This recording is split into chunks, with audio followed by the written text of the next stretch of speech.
Guys, siapa sih yang gak mau berkunjung ke Machu Picchu? Salah satu keajaiban dunia yang harus masuk bucket list kamu nih.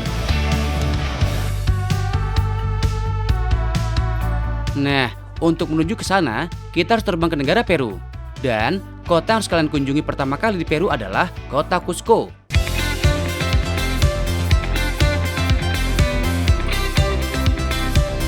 Tahu nggak sih kenapa harus kota Cusco?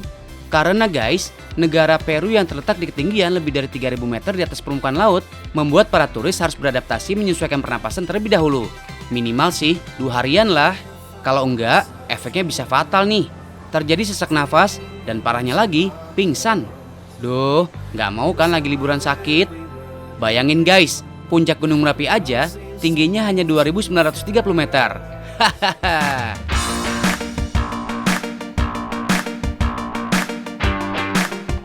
Tahu nggak hewan ini namanya apa? Yap, lama. Hewan ini masih satu keluarga sama kamelit alias unta. Meski bersaudara, unta dan lama punya habitat yang berbeda. Kalau unta hidup di padang pasir yang kering dan tandus, kalau lama sih sukanya daerah pegunungan yang adem dengan cuaca yang dingin. Gak heran, di daerah pegunungan seperti di sini, kalian bisa dengan mudah menemukan lama. Mungkin kalau di Indonesia, semacam lihat sapi di mana-mana ya guys. Hahaha. Guys, salah satu alasan terkenalnya lama di sini adalah besarnya jumlah populasi. Diperkirakan terdapat lebih dari 7 juta ekor lama di seluruh Amerika Selatan. By the way, keluarganya unta yang tinggal di pegunungan Andes ini gak cuma lama doang guys. Ada 7 spesies lain lagi. Salah satu diantaranya adalah alpaka.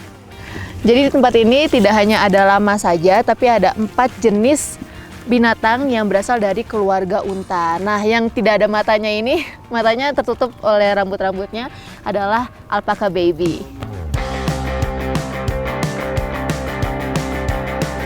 Lama, alpaka, vicuña, dan huanaco adalah jenis yang banyak ditemui di Peru dan negara Amerika Selatan lainnya. Binatang ini termasuk spesies hewan peliharaan tertua di dunia loh. Ribuan tahun lalu, suku asli di sini memeliharanya untuk berbagai tujuan yang masih digunakan hingga sekarang. Salah satunya adalah menjadikan bulunya sebagai benang wol. Kebetulan saya bertemu dengan Moises. Dia mengajarkan saya cara membuat benang wol dari bulu bayi nuka. Ini katanya adalah benang wol yang paling lembut di seluruh dunia. Tapi ngeliatnya sih gampang, kalau ngelakuin sendiri tuh susah banget. Bayi nuka merupakan bahasa Quechua-nya vicuña. Tinggal di daerah pegunungan yang bersuhu rendah, membuat kebutuhan pakaian hangat sangat tinggi. Untuk itu, Moises dan warga setempat sering memanfaatkan bulu vicuña.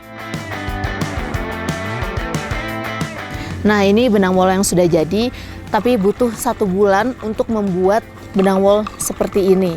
Dan membutuhkan 3 ekor bayi nuka untuk bisa menjadikannya seperti ini.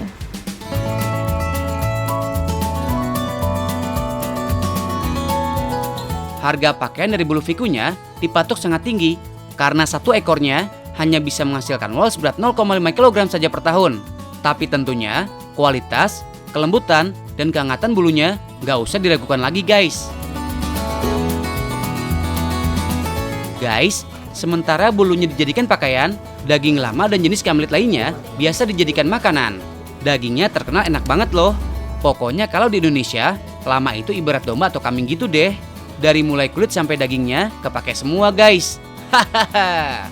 Di Indonesia, lama dan teman-temannya cuma bisa dilihat di kebun binatang aja guys.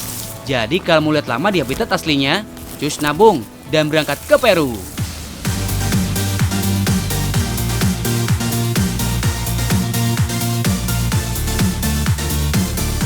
Guys, ada pepatah mengatakan cara yang cepat mengetahui watak masyarakat daerah yang baru dikunjungi adalah pergi ke pasar tradisionalnya. Karena di pasarlah semua jenis dan interaksi manusia terjadi. Yuk, kita ikuti perjalanan Kak Dinda menjelajah kota Cusco.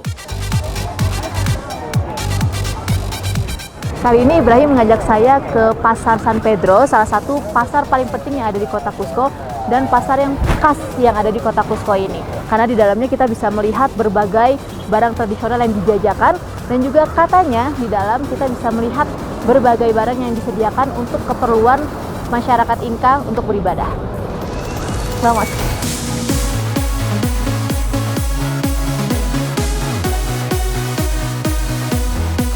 Guys, tahu nggak sih, kota Cusco terkenal sebagai kota kelahiran Raja Inka.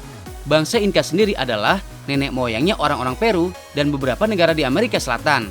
Banyak banget kepercayaan yang diturunkan dari orang-orang Inka. Salah satunya adalah praktek syaman. Syaman itu sejenis paranormal guys, yang bisa meramal masa depan dan melihat hal-hal yang tak kasat mata. Shh, tahu nggak sih, Peru menjadi negara dengan syaman terbanyak kedua setelah India? Saking umumnya, kalian bisa menemukan berbagai jenis barang yang digunakan untuk meramal. Dan pusatnya ada di pasar ini guys. Letaknya yang ada di pusat sejarah Cusco membuat pasar San Pedro nggak hanya sebagai tempat belanja kebutuhan warga, tapi juga jadi destinasi menarik para wisatawan.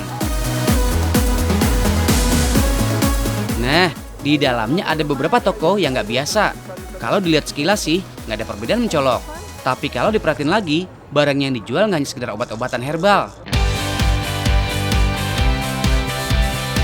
Menarik sih, tapi lama-lama creepy ya guys. Hahaha. As you know aja nih, Peru emang terkenal banget dengan barang-barang mistisnya. Kaktus ini namanya adalah San Pedro.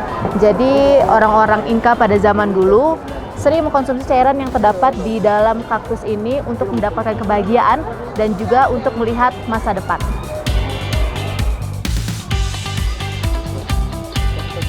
Yap, seperti nama pasarnya guys. San Pedro ini adalah keluarga kaktus yang banyak tumbuh di pegunungan Andes. Kaktus jenis ini mengandung zat yang namanya psychoactive alkaloids yang bisa menimbulkan efek halusinasi. Makanya kebanyakan minum ini bisa bikin halu parah guys.